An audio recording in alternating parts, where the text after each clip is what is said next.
What's up, everybody? Welcome back to a brand new Duel Links video. Today I'm going to be showing you guys a farm deck that I've been using to farm Jack. As you guys can see on my screen, I have a score of 9,500, and this was against a farm of Jack, so that is really cool right there, and as you can definitely tell because of these reward cards right here.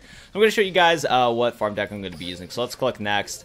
Let's go through this thing real quick. Should probably finish that Duel-thon thing for the 50 gems before it resets. But yeah, Jack Atlas, as you guys can see, this farm that we're going to be using, and I'm going to be showing you guys the farm deck. The farm deck that I am using is the exact same farm deck that I used for Inglorious Bastion, but I'm still going to do a full breakthrough on it just in case if some of you guys watching this video has not seen my Inglorious Bastion farm. But this is pretty much the same one. It's a skill-less level 40 farm that works, at least for me. I did only do one try against Jack, though, and of course, as you guys saw on the screen, my first try against Jack got me 9,000 score, but I don't know if this deck is 100% consistent, but for my first try, it does work. So the deck list is 1 copy of Winged Dragon Ra, 3 copies of Golden Ladybug, and I guess I should probably show you guys how to attain these cards if you want to, if you're curious about that. But yeah, this is a lifetime mission reward. Okay, yeah, if you don't have, yeah, here's the issue. If you don't have Winged Dragon Ra, you're gonna have to go search up on YouTube for a different deck. I'm sorry about that, but there's that right there. But we have the Winged Dragon Ra. We have 3 copies of Golden Ladybugs from the Primal Burst box. I don't know if Hatred Aid is needed, but you can either use Hatred Aid or Anti-Magic Arrows. But Hatred Aid is from the Rampage from Forest mini box, but if you want to use Anti-Magic Arrows instead, you can do that. I believe you can get that card through an SR ticket. Except we have Creature Seizure. This is a ranked duels thing. This is a need for the deck. We have 1 copy of Arrival. This is from the Rampage from Forest mini box. We have 1 copy of Warren Bait, Flame of the Tyrant mini box. Then for back row, you kind of just run whatever you want to run. Just you run, you know, just trap cards that you want to use to defend yourself. This lineup of traps, though, have been really useful for me, and they have been really consistent for me in the past and in the Jack farm, so I'd recommend running this kind of set of back row, but you can run any type of back row as long as it can defend you. So you can run like stuff like Windstorm, Curse of Anubis, stuff like that. Anyways, though, so Drowning Mirror Force is from the Gaia's Genesis box. Running 1 copy of Canadia, which is from the Valiant Souls box.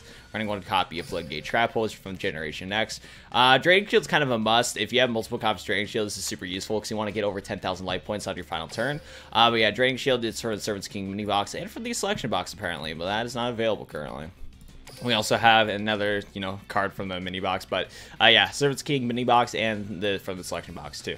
So there's that right there. Next, we're running 3 copies of Good Goblin's Housekeeping. This is a card that you're definitely going to need. You can either get it for the Dawn of Destiny mini box or the Spellbound Silence EX structure deck.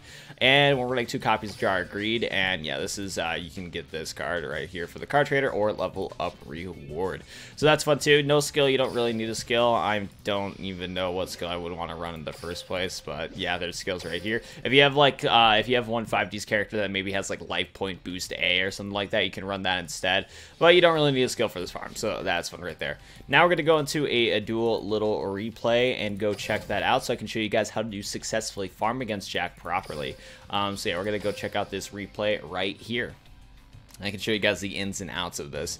So far, I'm not really too hyped about Jack. His level of rewards are kind of like meh, in my opinion. I don't really know how I feel about them, to be honest, and everything like that. So take it as you will, but and I think honestly with Jack, this might be an event that you can probably just auto do. You probably don't need to farm against the Jack event, but I don't know, since I can farm Jack, I might as well do that, you know. So there's that right there.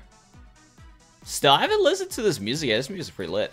Anyway, so we're gonna turn on character line so we can kind of go through this slowly but surely. I end my turn. That's gonna throw me off though, I'll tell you that much. Hold up, let's do that. We just want the voice lines, but we don't want that. Anyways, though, so as you guys can see, I opened up with 3 draw power. This is honestly pretty good. As long as Jack isn't able to OTK you, getting a lineup like this is really nice because we can do a lot of draw power. So there's that right there. But yeah, Jack summons his Tuna Resonator. I activate with Jar of Greed right away because the game asked me to. And I should have actually, you know, went into my Good Goblin's Housekeepings right away, but I didn't. Anyways, I was afraid that Jack was going to go into Red Dragon Archfiend, but he did not. He wanted to get the most damage as he can, which he tried to do. And on this turn specifically, I should have activated my Good Goblin's Housekeepings right away in the end phase instead of the next turn, but it doesn't really matter too much. But yeah, I draw into Floodgate Trap Hole, which is awesome. So if Jack does Synchro Summon to Red Dragon Archfiend, I was able to flip that down, and he would stop being able to attack me. And I drew into Drowning Mirror Force, which, as you guys are going to see, is going to do a ton of help right here. So I honestly get the nuts to get another Jar of Greed so I can keep drawing through my deck. And yeah, everything went good from here. So yeah, Jack summoned another monster. Low-key hoping he would have went into Red Dragon Archfiend because I want to see that spicy animation, but that did not happen. But yeah, we Drowning Mirror Force him pretty easy, and then we go for a Jar of Greed, which is nice. Next up, we draw into Draining Shield, draw into another Good Goblin's Housekeeping, and we're pretty much good to go from here. We had Floodgate, in case someone's a big monster. We got, you know, Draining Shield, and I think soon I'm actually going to draw into Wall of Disruption, which is awesome. So we're going to activate the Good Goblin's Housekeeping right away. Drew it to Wall of Disruption through our Winged Dragon Ra to the bottom of the deck. Wanted to do that because what you want to do too is that when you draw to your combo pieces, you want to throw them to the bottom of your deck because you don't want those in your hand because that'll clog up your hand and then you would be forced to discard one of them. So keep that in mind. You want to keep your golden ladybugs and trap cards in your hand and just put back your combo pieces in the bottom of the deck with a Good Goblin's Housekeeping. Yeah, yo, Jack summons his Power Invader. I use a Draining Shield right there. Easy peasy. Getting all those life points. We got written at the Wall of Disruption was just awesome. Loving that right there. And we're just going to keep on going. I think Jack summons Fire Resonator, goes for the Synchro Summon of Red Dragon Archfiend. I'm going to let you guys see this animation because this animation is nice. It's nice to see Red Dragon Archfiend's animation in 1080p instead of like some low resolution. My soul Red Dragon Archfiend.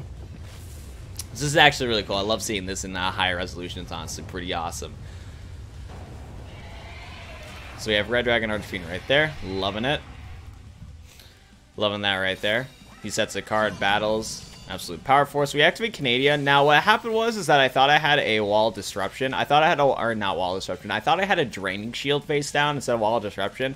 So what I should have done is that when he did summon Red Dragon Archfiend, I should have done Floodgate Trap Hole right away instead of Canadian, but it's not that big of a deal.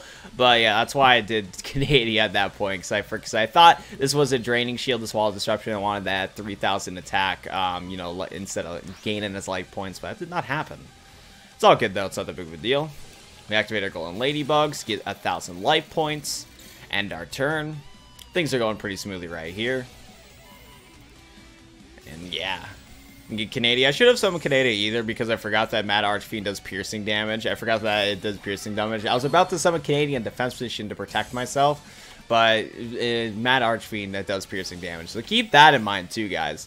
Watch out from Mad Archfiend. If you're going to do the Canadian plays and put him into defense mode, watch out for Mad Archfiend, because that's going to get that piercing damage. Anyways, we Wall Disruption that. Very nice. And yeah, we're still smooth sailing from here. Even though I've been making a lot of, you know, oops and misplays, we've been still pretty much fine for the whole duel, which has been awesome. So that's what I'm really happy about with this farm deck. Jack activates Resonator. Call adds Dark Resonator. It would have been nice if we could get Dark Resonator as a tuner monster. That would actually be super cool in my opinion. So there's that right there. We draw. Pretty much from here, there's like nothing really happening left. I just keep adding 1,500 life points each turn.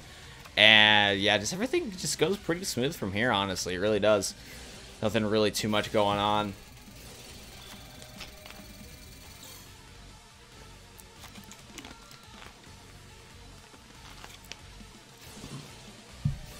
Okay, so we're almost to the final turn, and this is when we kind of do the combo pieces. I did set my Hatred A because I didn't want to discard any of my cards, but it really didn't matter. I probably could have discarded Golden Ladybug since I was over 10,000 life points, but it's all good. But yeah, Jack sets out a face down and ends his turn. So this is how the combo goes. So this is what we do first. So what I do first is that I activate Hatred Aid right away so that we return all face down back row cards into each other's hands. So I don't want Jack to use that face down to ruin our farm. I don't even know what it is. I don't even know if Jack has any farm card or any like spell and trap cards that ruin us and like ruins the farm. But just to be safe, we're gonna activate Hatred Aid right away. And like I said, you can use anti-magic arrows instead if you want to.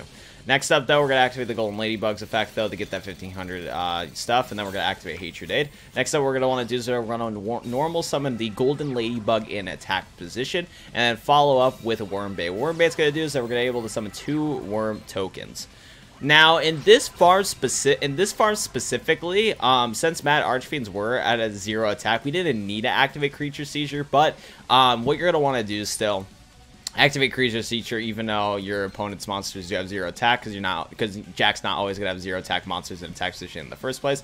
But yeah, activate Creature Seizure if you want to. Each player gives their opponent control one of their monsters player choice, and you must choose face a normal monster. So we're going to give him our worm token to Jack, and he's going to give us one of his monsters.